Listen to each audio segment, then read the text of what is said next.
Tonight we're stepping into the Sermon on the Mount, not as a list of moral rules, but as a map of inner transformation. What Jesus offers here is not external religion, not behavioral management, but a path back to the Father within. Every teaching points inward. Every command is an invitation to awaken. The sermon is not about becoming better in the eyes of the world. It is about remembering who you already are. So let us begin where Jesus begins. The Beatitudes are not rewards handed down from heaven. They are stages of awakening, a ladder the soul ascends as it returns to divine alignment. Jesus said, "Blessed are the poor in spirit." This is the doorway. Spiritual poverty is humility. The moment the ego admits it does not possess truth on its own. When the false self loosens its grip, the kingdom is revealed, not as something arriving later, but as something already present within. As quoted from Matthew, "Blessed are those who mourn." This is not worldly grief. It is the soul's sorrow for separation from the Father, a quiet ache that dissolves hardness of heart. This mourning purifies, and in that softening, divine comfort emerges. The root of your being wants to be centered in the Father. Jesus also said, "Blessed are the meek." Meekness is not weakness, it is surrender. When personal will yields, the body and lower nature are no longer ruled by impulse or fear. They become a temple for divine light. This is what it truly means to inherit the earth. Blessed are those who hunger and thirst for righteousness. This hunger is not for rules, but for alignment. The soul longs to be ordered by divine truth rather than ego. And when that longing is sincere, the inner emptiness is filled, not temporarily, but deeply. Blessed are the merciful. Mercy flows naturally from an awakened heart. When you recognize the Father within yourself, compassion extends effortlessly to others. Mercy becomes recognition, not superiority. Blessed are the pure in heart. Purity is inner simplicity, a single focus.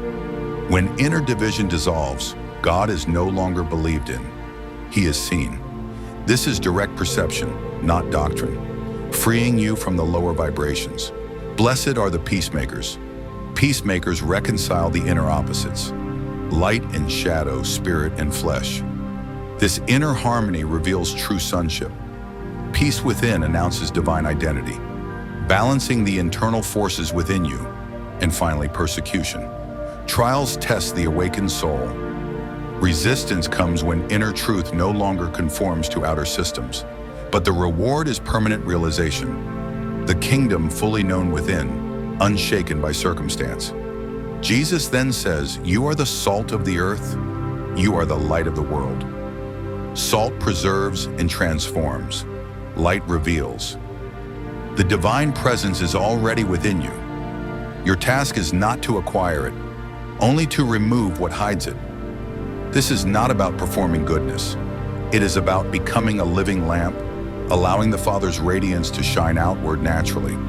Jesus does not abolish the law. He fulfills it. The law was external form. Jesus reveals its inner essence. True righteousness is not rule-keeping. It is living from the Father's indwelling presence, where every action flows from love rather than obligation. Jesus then shifts everything inward, to thoughts, desires, reactions. Anger is murder in seed form. Lust is union distorted. Oaths are unnecessary when truth lives within. Non-resistance is trust in divine protection rather than ego defense.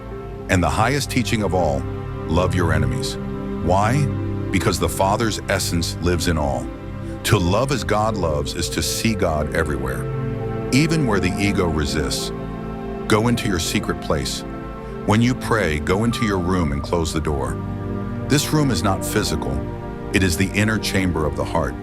The Father is unseen, not because he is absent, but because he is within. The Lord's Prayer becomes an inner alignment. Your kingdom within. Your will within. Daily bread, spiritual sustenance, forgiveness, release of inner weight, protection, freedom from distraction and division. Treasures in heaven are not future rewards. They are inner realizations. And the single eye is focused awareness.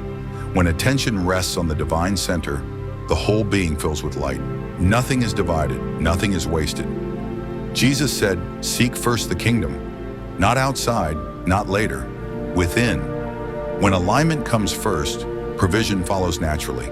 The outer life reorganizes around the inner truth. Non-judgment and the narrow gate judgment projects inner shadow. The golden rule is recognition of shared divine essence. The narrow gate is inner surrender. Few walk it because it requires letting go of the false self, the identity built on fear, control, and separation. The wise build on inner realization. Storms come, but the foundation holds. In esoteric terms, the Sermon on the Mount is a complete path of awakening. Jesus is not offering morality alone.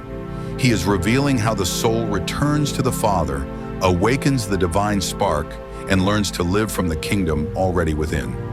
The kingdom is not coming, it is here. And the sermon shows us how to walk that path through the stages of inner alchemy. If this reflection spoke to you, turn on notifications, like, and subscribe for more teachings like this. Walk in peace.